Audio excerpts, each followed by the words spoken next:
Bonsoir à toutes et à tous et bienvenue au ministère de la Transition écologique et solidaire pour cette deuxième édition, cette deuxième soirée de conférence que nous avons appelée Green Talk.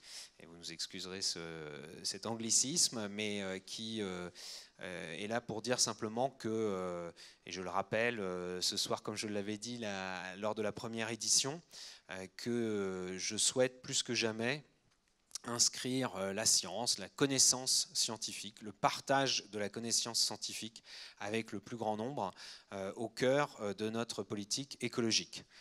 Je crois plus que jamais que dans un monde où les faits s'entrechoquent avec les opinions ou avec parfois, disons-le, les rumeurs ou les théories du complot, eh bien, dans un vaste maelstrom de communication qui viennent à nous d'ailleurs, hein. Ce n'est pas simplement nos concitoyens qui vont chercher de l'information, ce qui ça est évidemment une démarche tout à fait louable de citoyens, mais nous sommes soumis, notamment par le biais des réseaux sociaux, par le biais d'Internet, à tout un tas de souvent d'opinions plus que de faits, plus que d'analyses. Et donc je crois utile de remettre un peu de science, un peu de démarche scientifique, de rationalité. Je pense qu'on peut, en tout cas moi je valoriserai toujours la rationalité, la raison et aussi le fait d'être raisonnable. Je pense que c'est des choses plutôt positives et qui doivent être mises en avant, alors que souvent, y compris sur l'écologie, il y a des emballements médiatiques, mais pas uniquement médiatiques, car je crois qu'il ne faut pas non plus jeter la pierre aux médias. Les médias sont eux-mêmes un peu emportés dans des emballements de polémiques, souvent d'ailleurs sur les réseaux sociaux, et qui sont fondés sur des appréciations, on va le dire, pour essayer de rester neutre, qui n'ont souvent plus grand-chose à voir avec tout simplement les faits et avec notamment la statistique, avec ce que disent les scientifiques sur tel ou tel sujet. Or, moi, je crois qu'on ne peut pas aborder sérieusement une politique pour le climat, une politique pour la biodiversité, une politique pour protéger la ressource en eau et une politique énergétique, par exemple, qui est indirectement le sujet de ce soir, sans s'appuyer sur la science. Bien sûr, les responsables politiques que nous sommes et tous les citoyens, par le débat démocratique permanent, pas simplement au moment des élections, choisissent, font des choix. Ce ne sont pas les scientifiques qui décident parce qu'ils ont la connaissance scientifique. On ne s'en remet pas aux scientifiques pour décider. En revanche, la connaissance scientifique, je crois qu'il est plus que jamais utile de la partager pour éclairer nos choix. Et on peut quand même penser qu'on fera des choix qui seront d'autant meilleurs qu'ils auront été bien éclairés par un bon exposé des faits.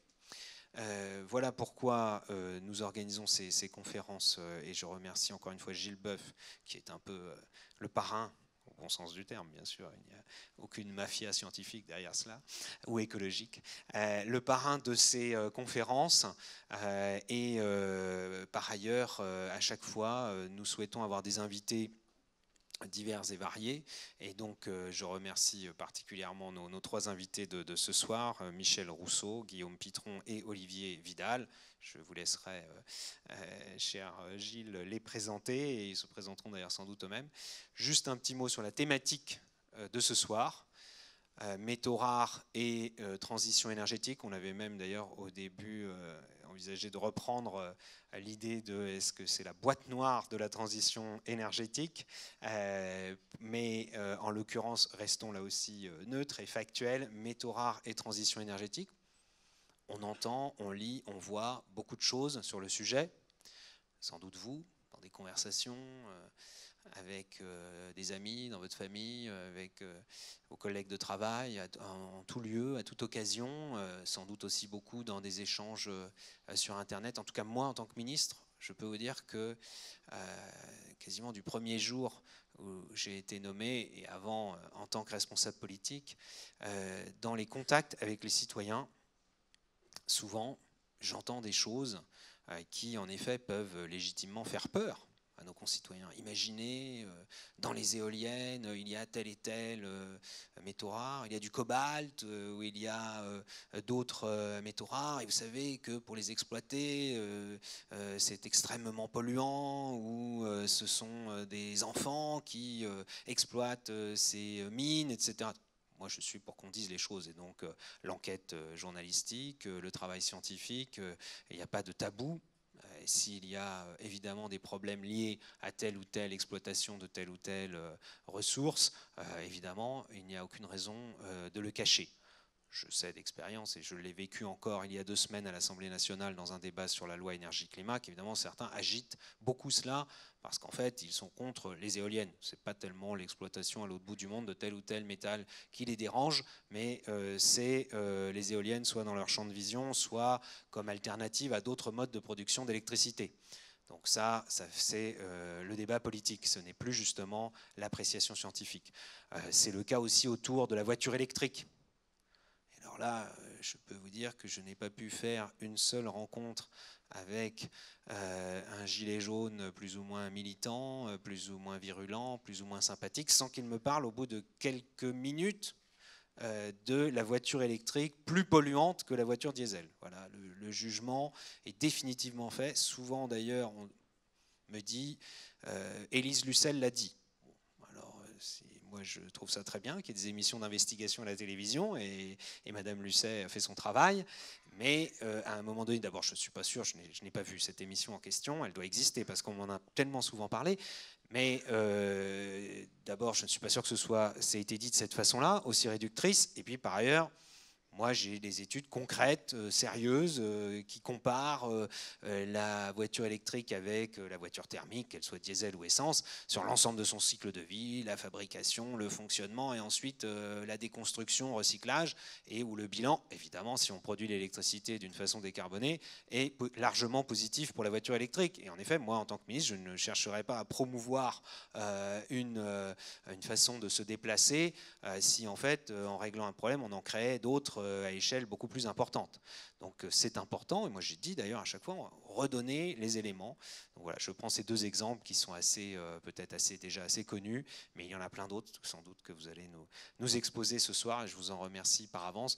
Je vous prie de bien vouloir m'excuser, je serai obligé malheureusement de partir un peu avant la fin, car le Premier ministre organise une réunion à Matignon vers 20h30, mais je suis vraiment très heureux que non seulement nos invités aient accepté de participer à cette conférence, et que vous soyez nombreux à avoir répondu à cet appel. Et comme Gilles Boeuf me l'a demandé, nous maintenons le fait que ça se passe ici, au cœur du ministère de la Transition écologique et solidaire, et non pas dans une autre salle. Ça nous limite un peu en nombre de participants, mais nous y tenons pour bien, encore une fois, rappeler que nous mettons la science au cœur de notre politique écologique. Merci.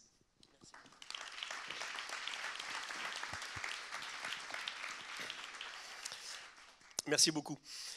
Et merci surtout de nous permettre ces moments assez extraordinaires. Donc on en a vécu un il y a juste un mois, c'était au début du mois de juin, qui était consacré à l'océan. Alors moi, vous me connaissez comme un spécialiste de biodiversité. Depuis tout petit, je suis tombé dedans, je ne m'occupe que de ça. Et là, je suis ravi et content et honoré, grâce à vous, de parler de géodiversité. Quand la Terre se forme il y a 4,6 milliards d'années, c'est très fort. Maintenant, on a plein de méthodes différentes qui arrivent à peu près à la même datation de la Terre. Un morceau de soleil avant que la Lune ne sorte. Et cette Terre, en fait, elle est forcément minérale, bien sûr. Et l'océan va se former par un bombardement de météorites entre 4,4 et 4,2 milliards d'années. On avait dit la vie vers 4, 3,9, 4. Et cette vie, elle se construit sur une diversité antérieure, qui est cette géodiversité. On abordera un jour les relations entre la biodiversité et la géodiversité. Juste un exemple. On connaît à peu près 5000 espèces de minéraux sur la Terre aujourd'hui. On a dépassé 5000. Les 2 tiers n'existeraient pas sans la vie. Donc vous voyez comment la vie, une fois que la Terre s'est formée, a rétroagi avec le monde minéral. Il y a des tas de minéraux qui sont liés au vivant. Si on tient debout, c'est parce qu'effectivement, on a du carbonate de calcium, des vatérites, des calcites. Et des bactéries qui ont joué un rôle fondamental dans l'apparition de nouveaux minéraux. Et c'est vrai qu'aujourd'hui, le titre qu'on a là est particulièrement séduisant parce que c'est une question essentielle. On en parle tous les jours. Vos exemples étaient absolument pertinents et parfaits parce que, bon, comment on fait ? Là, on me sort des téléphones cellulaires partout, et puis je disais, bah, écoutez, il y a 30 ans, il y avait 25 éléments du tableau de Mendeleïev là-dedans, il y en a 60 aujourd'hui. Est-ce que c'est durable? Est-ce que c'est soutenable? Comment on va faire? Donc c'est vrai que ces relations entre le vivant et ce système-là était avant la vie. La vie va s'en servir. Et je disais l'autre jour, quand on parlait d'océan, vous vous souvenez, pourquoi chaque humain ici dans la salle a 142 millimoles de sodium dans son sang, 105 millimoles de chlorure, 3 millimoles de potassium, l'océan est à 11 partout. C'est toutes les relations entre ce monde minéral sur lequel a surgi, s'est développée la vie, bien sûr, et puis comment aujourd'hui on a pas mal rompu l'harmonie entre ce monde antérieur et puis ce monde de la vie qui est le nôtre. Et donc, il fallait trouver les pros pour nous en parler bien. Donc, on a cherché, hein, on avait décidé ça il y a quelques semaines, on a fait assez vite, ce n'était pas très facile. Et je suis ravi. Hein, je n'imaginais pas qu'un 9 juillet, on aura autant de gens dans la salle que le 4 juin dernier. Et puis, on continuera ensuite, hein, comme le propose Monsieur le ministre, avec cet effectif. Et c'est vrai que, bon, moi, c'était un petit clin d'œil fort dans mon cœur que ça se fasse au ministère de la transition écologique, parce que bon, là, il y a le ministère de la Recherche, bien sûr. Bon, on a souvent des petites discussions. Moi-même, j'ai passé 2 ans dans un ministère, hein, et je me rappelle qu'au départ, allez, je vais être très franc, ça collait des boutons à la recherche quand on parlait de recherche au ministère de l'écologie. Je vais être très trivial. Et puis ça y est, c'est venu. J'ai dit, écoutez, moi, on le fait bien là, donc pourquoi on le ferait pas là? Et puis ça a été bien admis maintenant, et ça se passe quand même beaucoup mieux. On a dit science-based, hein. On est dans un monde de fake news, et j'en souffre pour mes étudiants. Moi, quand j'avais 20 ans, ce que je disais, c'était vrai, à peu près. Alors que maintenant, bah, c'est à eux de faire la différence. Et c'est pour ça que c'est extrêmement important pour moi qu'on donne de la connaissance, c'est ce qu'on fait ce soir avec vous, ce qu'on propose, mais également, aussi important que la connaissance, une capacité à développer un esprit critique. On a vraiment besoin, dans l'environnement actuel, de développer l'esprit critique de nos enfants. C'est très important. Et puis les nôtres aussi, bien sûr, par conséquence derrière. Donc ça, c'est ce qu'on essaye de faire par ces conférences ici. Donc ce soir, on va parler de géodiversité. Ça me plaît beaucoup parce que moi, j'ai commencé en médecine, puis après, j'ai eu beaucoup de mal à choisir entre la biologie et la géologie. Mais vraiment, j'ai beaucoup hésité. Je passais de l'un à l'autre. Puis un jour, il a bien fallu changer. Et puis finalement, même si je suis biologiste, j'ai un tas de cailloux à la maison et que je ramasse dans tous les coins de la planète quand je vais me promener. Donc, on va démarrer par Guillaume. Guillaume, on a une histoire commune un peu étrange. On se croise il y a un peu plus d'1 an dans un lieu qui, normalement, n'est pas très engageant pour des chercheurs qui s'intéressent à la biologie fondamentale ou de la géodiversité, le MEDEF. 7000 patrons français donc à HEC, à Juan-Josas, et il m'invite, il m'appelle, il me dit voilà Gilles, on veut vous avoir cette année à l'école d'été. Ah bon, moi, oui, mais très bien. Et puis on me donne le titre, Sale temps pour la planète. Et je découvre que nous sommes 2 en fait invités. Alors ce que je leur ai dit, c'est que vous savez, le sale temps, il n'est pas pour la planète en fait. Il est pour les humains qui sont dessus. Et effectivement, on avait 2 fabuleux apports, la géodiversité et puis la biodiversité. Et puis finalement, on a dit des choses qu'on avait envie de dire, puis ça ne s'est pas si mal passé que ça. Après, il faut voir dans les faits, effectivement, hein, comment on passe de ces discussions, de ces conférences, à des choses réelles. Et je suis entièrement, monsieur le ministre, quand il dit, le chercheur, il appuie une décision publique par ses connaissances. Alors demain, je ne sais pas si vous le savez, je suis à la Cour des comptes, demain matin, avec Michel Papalardo, sur une question intéressante. Tient-on suffisamment compte de l'avis scientifique au niveau de la prise de décision publique? C'est une belle question pour nous, hein, donc je vais passer 1 heure demain là-dessus. Donc Guillaume, on se rencontre effectivement au MEDEF, et puis je découvre ce qu'il fait, et je suis séduit. Guillaume est juriste international, et puis il a fait un super bouquin, en fait, qui est traduit maintenant en 5 langues, tu me disais tout à l'heure, sur cette question-là. En fait, on parle sans arrêt de cela, hein, on nous dit voilà.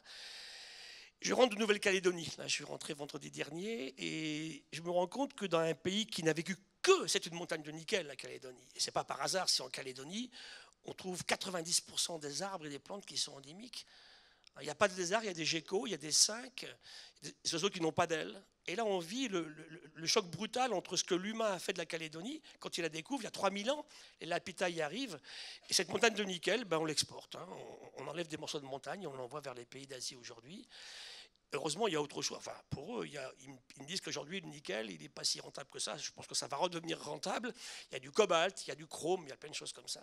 Et quelle est la relation entre l'exploitation de cette montagne de nickel avec cette faune et cette flore unique au monde? Si nous, on n'est pas capable de la protéger, qui le fera? Personne d'autre. Donc voilà, c'est un peu la réalité de ces questions qu'on aborde ici. Comment exploitons? Dans quelles conditions? Comment on tient compte des effets sur l'environnement? J'ai moi-même été 4 ans au sein du CNRT Nickel. J'étais le biologiste qui était en charge justement de regarder les impacts sur l'environnement de cette installation du nickel. Et puis c'est clair que demain, sur un territoire comme ça, on ne va pas arrêter, mais il faut sortir de la monoculture du nickel. Comment on fait? On s'y prépare. Et c'est un petit peu ce qu'on va discuter. Donc je vais inviter Guillaume le premier à prendre la parole. Et il va nous raconter un petit peu l'histoire de ce livre superbe, l'enquête qu'il a menée un petit peu partout et qu'il continue à mener aujourd'hui. Merci. Merci Gilles, merci Monsieur le Ministre pour votre introduction dans laquelle vous avez probablement à juste titre pas mal tapé sur des journalistes, donc il fallait quand même oser inviter un journaliste derrière. Donc je vais essayer de représenter à peu près correctement ma profession. J'ai écrit un livre, il m'a pris 6 ans, j'ai pas fait que ça bien sûr, j'ai voyagé dans une douzaine de pays sur plusieurs continents. Ce livre est également appuyé par un think tank que j'ai monté et animé pendant 3 ans, c'était entre 2013 et 2016, et je co-organisais des conférences à l'Assemblée nationale, au Conseil économique, social et environnemental sur la question des métaux stratégiques, puisqu'il y a un COMES, un comité des métaux stratégiques à Bercy, et fort de toute cette matière, je me disais mais qu'est-ce que je vais en faire, et c'est ainsi que j'ai écrit ce livre en me disant personne ne s'y intéressera, et puis je suis devant vous, et nous sommes devant vous, et j'en suis très honoré. On parle de transition énergétique, et je vous le dis tout de suite, il faut la faire cette transition. Il faut absolument faire cette transition, il faut passer dans un âge post-carbone parce que le pétrole, le charbon, c'est responsable du réchauffement climatique et il faut aller vers des nouvelles technologies d'énergie qui permettraient justement d'éviter ce réchauffement-là. Simplement, toute technologie a besoin de matières premières. Quand Yannick Jadot dit « je vais me débarrasser du pétrole et du charbon et on va devenir dépendant du soleil et du vent », c'est complètement inepte. Parce qu'on ne se débarrasse pas du charbon et du pétrole en devenant dépendant du soleil et du vent. On devient dépendant de matières premières qui elles-mêmes sont nécessaires pour fabriquer des technologies vertes qui elles-mêmes vont permettre d'exploiter le soleil et le vent. Et cette transition énergétique est une transition de métal. Il va falloir tout un tas de métaux pour cette transition, que ce soit des métaux abondants, je sais qu'Olivier Vidal en parlera, mais aussi des métaux plus rares. Alors on peut discuter des métaux rares, qu'est-ce qu'un métal rare, qu'est-ce qu'un métal critique. On n'a pas le temps là, mais on peut le développer. Ce sont des métaux qui sont moins abondants, beaucoup moins abondants, 1000, 2000, 3000 fois moins abondants dans l'écorce terrestre que les métaux stratégiques. Et ces métaux rares, dits aussi critiques par la Commission européenne, parce qu'il y a un risque de pénurie des approvisionnements, la Commission européenne, depuis 2011, met à jour cette liste de métaux rares ou critiques, dont vous voyez les noms qui apparaissent ici. Pour beaucoup, c'est une découverte, pour d'autres un peu moins. On retrouve le cobalt qui est connu, les terres rares, le tantal, le tungstène. En 2014, la liste s'enrichit. Entre-temps, certains de la première liste de 2011 se sont retirés, je ne les ai pas retirés là, mais vous en trouvez non plus 14, mais 20 métaux critiques. En 2017, on en trouve, toujours avec l'Union européenne, 17, et la prochaine liste sera remise à jour en 2020. Et les États-Unis viennent de remettre à jour leur liste de Critical Minerals, minerais critiques, et on en trouve en tout 35. Donc on a besoin de ces matières premières en plus grand nombre et aussi en plus grande quantité pour les technologies de la transition énergétique. Alors, tout de suite, je fais le point, toutes les technologies vertes ne contiennent pas tous les métaux rares. Ça dépend des technologies, ça dépend des séries de technologies. Certaines éoliennes vont en contenir, pas d'autres. Mais globalement, il faut bien que vous compreniez que, certes, une voiture électrique, pour ne reprendre qu'une seule de ces technologies, consomme moins de pétrole, ça va de soi. Pour autant, elle a besoin de davantage de métaux rares pour fonctionner, notamment pour la batterie. La batterie, c'est le composant essentiel de la voiture électrique, qui peut peser jusqu'à 40% du poids de la voiture. Et cette batterie contient notamment du cobalt et du graphite, un métal moins rare qu'on appelle le lithium, mais tout aussi important. Elle contient plus généralement d'autres types de métaux pas forcément rares, le cuivre, l'aluminium, etc. Mais cette voiture, comparativement à une voiture thermique classique, contient beaucoup plus de métaux rares. Et donc, il faut bien comprendre que ces métaux, il faut aller les chercher quelque part. Et quand vous regardez les différentes révolutions énergétiques et industrielles que nous avons vécues, toutes consomment de plus en plus de ces matières premières, en plus grande diversité, parce que nos technologies sont de plus en plus complexes. Et nos technologies sont faites de plus en plus de métaux et de plus en plus d'alliages. On mélange les métaux entre eux et on en fait des technologies vertes que vous voyez à droite de ce graphique, qui sont extrêmement consommatrices de ces matières premières, qui interviennent souvent sous forme d'alliages alliage, parce qu'un alliage, ça augmente les propriétés de la matière. Donc nous avons besoin pour notre transition verte, encore plus que la transition d'avant et fatalement encore plus que la transition du XVIIIe siècle, eh bien, du XIXe siècle, pardon, enfin du XVIIIe, XIXe, la première transition énergétique, première révolution industrielle, de davantage de ces matières premières en plus grand nombre. La table de Mendeleïev est davantage mise à contribution, et puis il en faut de plus en plus. Et ces chiffres, qui sont des chiffres tout à fait officiels, hein, qui ont été présentés à la Commission européenne, par la Commission européenne lors de la dernière semaine des matières premières, l'année dernière, nous disent pour les besoins de la voiture électrique, eh bien, l'industrie de l'électromobilité, d'ici 2030, par rapport à 2017, va devoir consommer tous ces minerais, tous ces métaux que vous voyez indiqués ici, nickel, aluminium, cuivre, graphite, lithium, cobalt, manganèse, dans des proportions beaucoup plus importantes, parce que 3-4 millions de voitures électriques roulent aujourd'hui sur Terre, mais en 2030, il y en aura, selon les chiffres, entre 125 millions et 225 millions. Donc il va falloir toutes ces matières premières, mais dans des proportions beaucoup plus importantes, et je ne commande pas davantage les chiffres, ils s'affichent face à vous. Et donc, la question qui se pose, bien évidemment, mais c'est où est-ce qu'on va aller chercher ces matières premières ? Est-ce qu'il va y avoir un coût environnemental? Est-ce qu'il va y avoir un coût humain? Est-ce qu'il va y avoir un coût sanitaire pour les extraire, ces ressources, et peut-être également pour les raffiner et pour les incorporer dans nos technologies présentées comme vertes? Est-ce qu'il y a des probabilité que certains États mettent la main sur ces matières premières et en fassent un commerce à leur avantage, de la même manière que les Saoudiens et les pétromonarchies ont tiré un profit certain de leur fabuleuse richesse en hydrocarbures jusqu'aujourd'hui. Est-ce qu'il y a une géopolitique des métaux rares qui va venir progressivement s'additionner à la géopolitique du pétrole pour sécuriser ces matières premières? Mais il va falloir qu'on aille les chercher quelque part. Est-ce qu'on va signer des accords de partenariat avec des pays divers et variés dans le monde pour s'assurer que nous aurons de ces ressources en quantité suffisante compte tenu de nos besoins?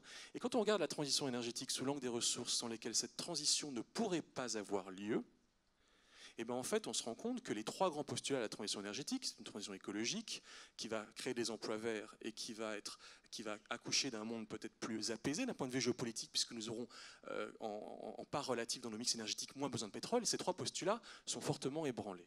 Et nous nous trouvons ici dans les mines de graphite. Il faut plusieurs dizaines de kilos de graphite pour une voiture électrique, pour sa batterie.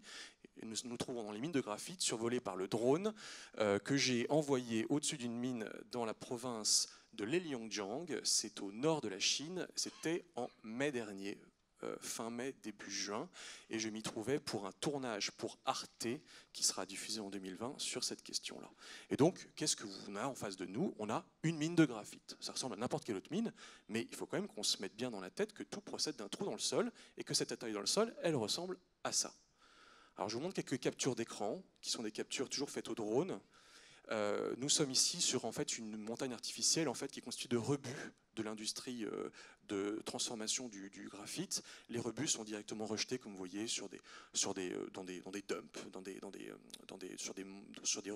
sur des lieux de rebus artificiels, sur des montagnes artificielles faites de ces rebus-là, et les camions viennent régulièrement déverser ces rebus-là.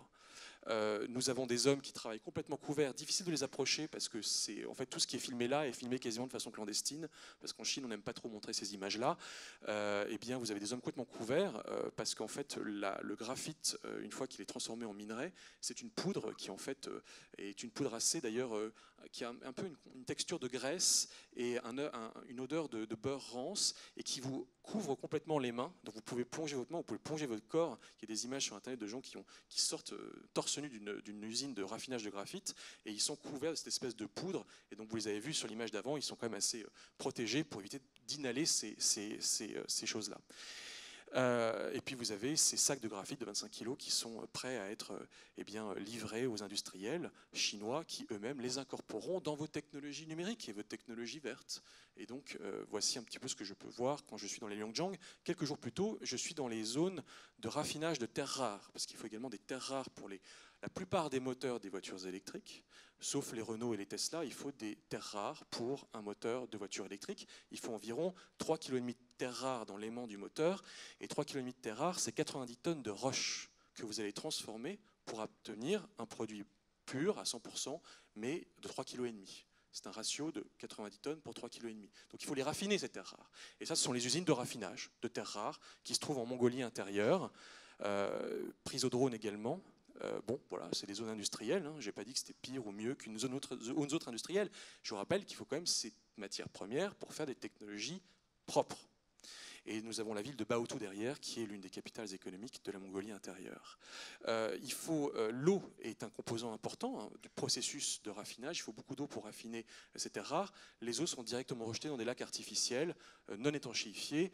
Les Chinois sur place vous disent, pardon monsieur le ministre, je n'ai pas de preuves scientifiques à l'appui de cela, qu'il n'est pas étanchéifié et que les nappes phréatiques rejoignent celle du fleuve Jaune et qu'ensuite le fleuve Jaune se charge en rebut de cette industrie de raffinage. Voilà quelques images. Alors naturellement il faut du charbon pour l'électricité qui elle-même va permettre de transformer ces minerais. Le charbon en Chine et le pétrole. Le charbon et le pétrole, c'est 75% du mix énergétique, c'est ce qu'on appelle l'électricité, l'énergie grise. Et puis, comme vous voulez tous éviter, et moi aussi, que tout ça se termine dans une mine au fin fond du Ghana, eh bien, il faut recycler.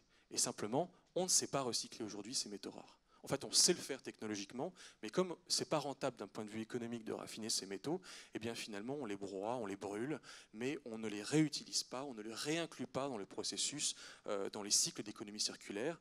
Et finalement, ce que vous voyez en rouge, eh bien, ce sont, selon les chiffres des Nations Unies, eh bien, tous ces métaux qu'on recycle à moins de 1%, et vous trouvez parmi ces métaux à peu près toutes les terres rares, quasiment toutes, et puis vous trouvez également d'autres métaux rares, comme si je prends tout en haut, le 4 c'est le beryllium, le 21 c'est le scandium, le 39 c'est l'yttrium, etc., etc.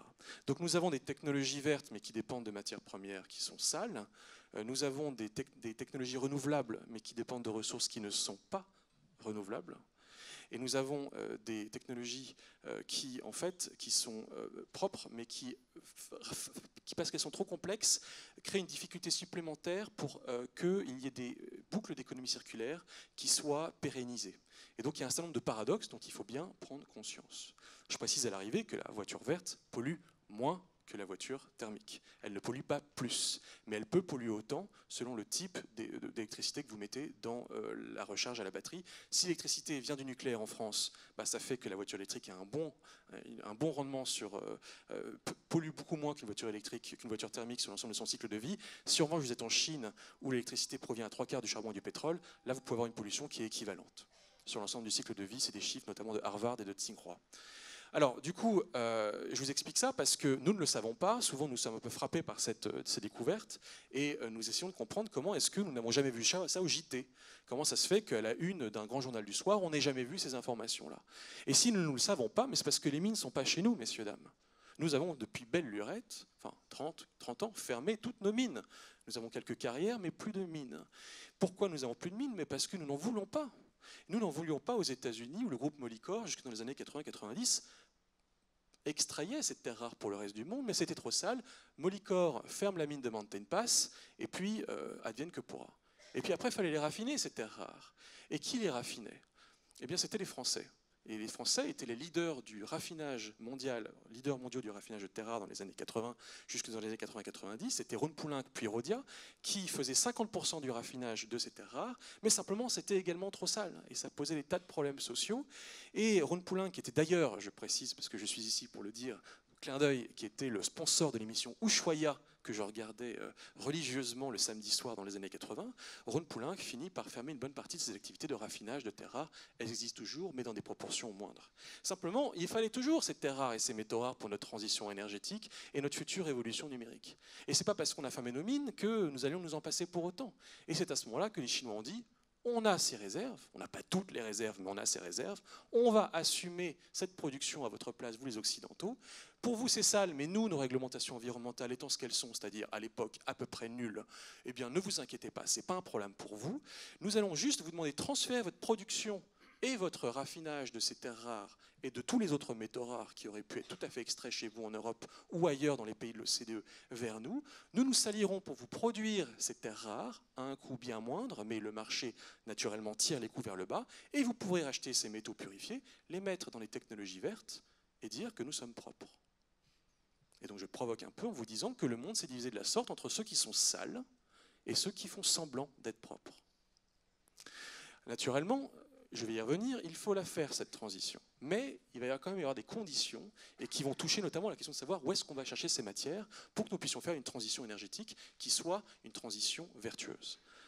Voilà pourquoi nous ne savons pas. Voilà pourquoi nous ne savons pas que nous polluons, que ces technologies ont un effet polluant, parce que la pollution est invisible. Nous avons délocalisé cette pollution, nous ne la voyons plus. Et je pense que c'est pour cette raison qu'il faut la relocaliser. Alors, forcément, si on transfère tout à d'autres pays, il se trouve qu'il y a des pays qui se retrouvent à la tête de leadership minier. Et la Commission européenne, et c'est la carte de 2017 nous dit, compte tenu de cette logique de spécialisation minière, vous avez des pays qui tiennent la production des terres rares aujourd'hui, ou d'autres métaux rares, et vous avez la Chine qui tient, alors les chiffres ont un tout petit peu changé, mais grosso modo on est sur les mêmes ordres de grandeur, 87% de la production d'antimoine, 66% de la production de scandium, les light et heavy rare earths tout en bas c'est plutôt 80% aujourd'hui, mais voici un petit peu les leaderships pris par certains pays sur la production et la commercialisation de ces matières premières. Qu'est-ce que fait un pays quand il tient la production d'une matière première stratégique pour ses États clients? Est-ce qu'il continue à la vendre à 1 € le kilo, ou est-ce qu'il va la garder pour lui-même, la transformer en voiture électrique et vendre la voiture électrique 6, 20, 30, 40, 100 000 fois plus cher? Bien évidemment que la Chine veut remonter la chaîne de valeur. Et la Chine veut remonter la chaîne de valeur, non plus vendre le minerai mais vendre l'aimant, non plus vendre l'aimant mais vendre le produit, le composant, non plus vendre le composant mais vendre la voiture électrique. Et ce qu'il faut bien comprendre, c'est que l'éventail de leviers dont la Chine dispose pour que les emplois verts qui sont créés à la faveur de cette transition schumpeterienne qu'est la transition énergétique, qui supprime des emplois dans le monde thermo-industriel, mais qui en recrée dans le monde des énergies vertes, ces emplois verts vont être créés en Chine. C'est ça que veut la Chine. Elle ne veut pas que les emplois soient créés ailleurs que chez elle, et parmi l'éventail de possibilités dont elle dispose, il y a celle des métaux, puisqu'elle a les métaux, et nous ne les avons pas. Et donc, il faut bien comprendre aujourd'hui, et ce chiffre est assez intéressant, 62%, il est très conservateur, on est plutôt à 70-80, la Chine produit 62% des batteries des voitures électriques, parce qu'elle le fait moins cher, parce qu'elle a un grand marché intérieur qui lui permet de faire des économies d'échelle, parce qu'elle a une stratégie industrielle absolument incroyable, que nous avons pour une bonne partie perdue, et parce qu'elle a la ressource, elle a le lithium, elle a le cobalt, elle a le graphite, elle a les terres rares, et tant qu'à faire, elle les garde un peu pour elle, et puis nous en avons moins. Et donc cette partie matière première explique aussi pourquoi la Chine prend un avantage sur les emplois verts. Nous ne créerons plus, c'est un ex de Photowatt, qui est une entreprise du secteur photovoltaïque qui me le disait, nous ne créerons plus un seul emploi industriel dans le monde des panneaux solaires en France. Nous créerons des emplois dans le secteur de la pose et de la maintenance de ces panneaux solaires, mais plus un emploi industriel. Et comme vous le savez, on ne fabrique quasiment pas de batteries de voitures électriques en France. C'est tout le sujet de l'Airbus de la batterie. Je ne crois pas me tromper, monsieur le ministre. Donc voici un petit peu la raison. Il faut comprendre que les emplois verts ne sont pas chez nous. Enfin, en tout cas, pas comme on le voudrait, pas autant. Et c'est la Chine qui est en train de rafler la mise. Un petit mot sur les ressources en tension, je ne déborde pas trop, et puis je vais faire vite parce qu'il faut que je termine. Ces ressources, vous voyez que d'ici 2035, c'est les Allemands qui nous le disent. Ces chiffres ont encore changé depuis, ils changent tous les jours, mais grosso modo, il en faudra de plus en plus pour nos applications technologiques. Je vous laisse apprécier les chiffres. Et forcément, se pose la question de la raréfaction de ces ressources et peut-être même de leur pénurie. Il n'y aura pas de pénurie. Il n'y aura pas de pénurie selon moi parce qu'on aura toujours des capacités technologiques pour aller chercher un peu plus loin ces technologies, ces minerais, et à mesure que nos besoins augmentent, nos technologies sont de plus en plus efficientes. Simplement, il faudra creuser toujours plus profondément, aller chercher toujours plus loin. Et la question, c'est celui du coût. À quel coût irons-nous chercher ces métaux? Il y aura un coût environnemental additionnel, il y aura un coût économique additionnel, un coût énergétique additionnel, et il y aura peut-être des coûts sociaux additionnels, parce que vous et moi n'aurons pas forcément envie que cette pollution, qui est peut-être plus forte demain, générée par cette extraction, vienne jusqu'à nos frontières, et donc il est possible qu'il y ait plus de résistance par rapport à ces nouvelles technologies, compte tenu de notre meilleure connaissance des matières que ces technologies nécessitent pour les rendre réelles. Juste un mot sur le fait que des terres rares, on en trouve partout sur Terre. On peut tout à fait aller chercher en Afrique, en Asie, en Amérique latine, en Australie. Cela pose la question de la géopolitique de la transition énergétique. C'est un mot de la Columbia University qui dans un rapport passionnant, dit « There is a geopolitics of renewable energies ». Parce qu'il va falloir aller chercher ces métaux quelque part et parce qu'il va y avoir un mikado diplomatique entre pays qui vont signer des partenariats pour sécuriser des approvisionnements de terres rares et de d'autres métaux, de sorte qu'ils puissent s'assurer d'en avoir suffisamment demain. Cette transition, il faut la faire, mais pas à n'importe quelle condition. Et donc, à mon avis, il faut la faire. D'abord, il faut connaître la vérité écologique des technologies. C'est un mot de Corinne Lepage que j'aime beaucoup. Connaître la vérité écologique des technologies. Dans un téléphone de 120 grammes, pour un téléphone de 120 grammes, il faut 600 kg 70 kg de matière première en amont. C'est un ratio de 1 à 600. Il faut 600 fois plus de matière en amont pour fabriquer un produit fini qui est tout beau, tout propre et qui tient dans la poche. Donc comment est-ce qu'on éduque le public à mieux connaître ces questions-là? Comment est-ce qu'on fait du scope 1, scope 2, scope 3? La France est très forte là-dessus, sur le scope 3. Elle est même leader sur la question, et ça, c'est vraiment important. On assure la traçabilité de la matière. Hein, on ne peut plus dire « je ne savais pas d'où venait mon cobalt » ou je ne sais quoi. Vous êtes, vous, industriels, en fin de chaîne, responsable de ce qui se passait au début de la chaîne d'approvisionnement lorsqu'on a sorti le minerai de la mine. On rationalise la ressource, grande question. Très belle phrase du ministère dans sa feuille de route de l'économie circulaire. Si le XXe siècle a été le siècle des gains de productivité sur le travail, le XXIe siècle devra être le siècle des gains de productivité sur la ressource. Parce que sinon, on ne pourra pas mener cette transition énergétique. On n'aura peut-être même pas assez de matière. Immense question, comment est-ce qu'on agit sur les modes de consommation? Voilà. Rappelez-vous cette phrase d'Einstein, on ne règle pas un problème avec les modes de pensée qui l'ont engendré. Merci.